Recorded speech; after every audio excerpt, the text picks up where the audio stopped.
Here we have a schematics drawing of the site. And you can see the handprint of Judaculla on the bottom right. Next to it looks like it could be a hoof print, although there was 3, maybe a bird print.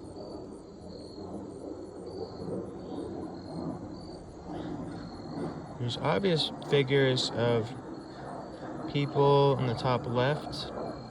One with the orb above his hand, the other seems to be holding something, or maybe it's a bird with outstretched wings. Maybe a tree in between them. Maybe an insect. Seems to be somewhat of a lizard-like creature with a long tail. On the bottom left,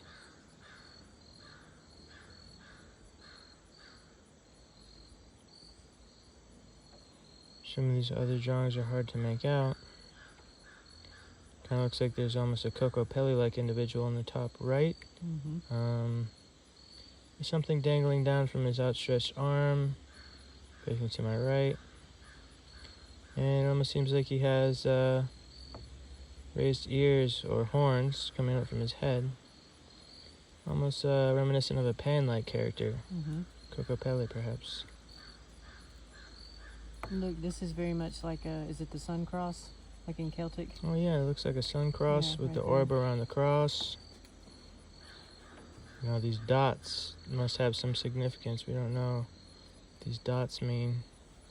I get the impression that these could be little villages, maybe a bird's eye view map of the region where the little villages are. I get the feeling it's a map. And then these little symbols representing some symbolic aspects of the different villages, the people there. Now, some people think that these dots could be a star map, although the clusters of the dots do not seem reminiscent of familiar star constellations, the layouts that we're familiar with, but there's so much more to discover with this site. It's interesting to play some guesswork and see what seems consistent, what seems like it's kind of off base. And here's a photo by Larry W. Moll. The individual that I believe owns the property and was able to bring individuals over here to visit the site. Now it's a heritage site. Here's some artwork that somebody did that might represent what Judaculla may have looked like, although it doesn't feature his 7 fingers on his hand. Now this drawing was by Nancy Lou Patterson, courtesy of Cherokee Publications.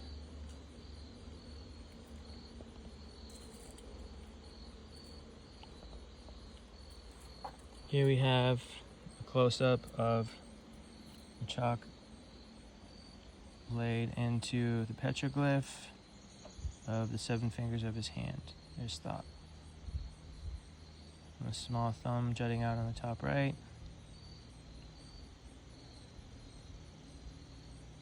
And seems to have extra pointer fingers and ring fingers. With the middle finger laying in the middle. And a pinky on the bottom left.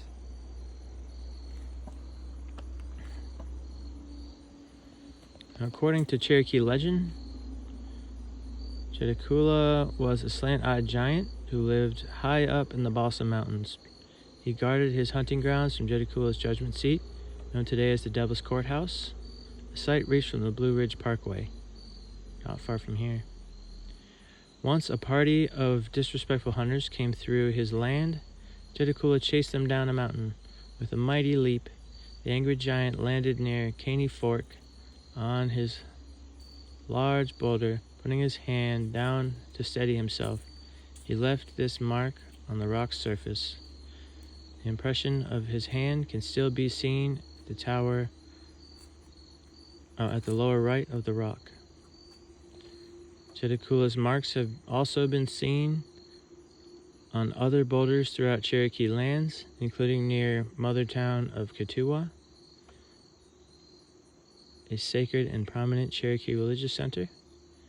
Use the drawing at left to locate Judaculla's handprint and other glyphs. And of course, they're talking about this handprint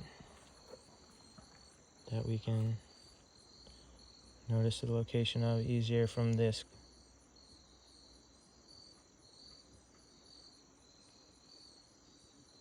drawing of the glyphs. And as you can see, it's kind of hard to make out the particular designs on the rock without the chalk in them. But the picture that has been drawn here can actually help make some more sense out of what's depicted here. And as I was reading this little blurb about the legend,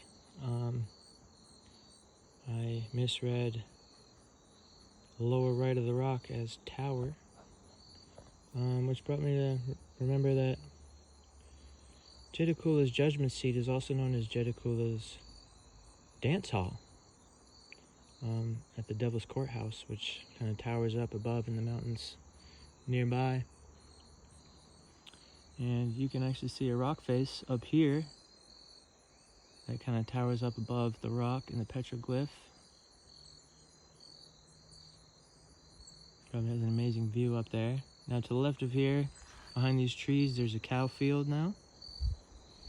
And there's some information about the three sisters up by the road up there.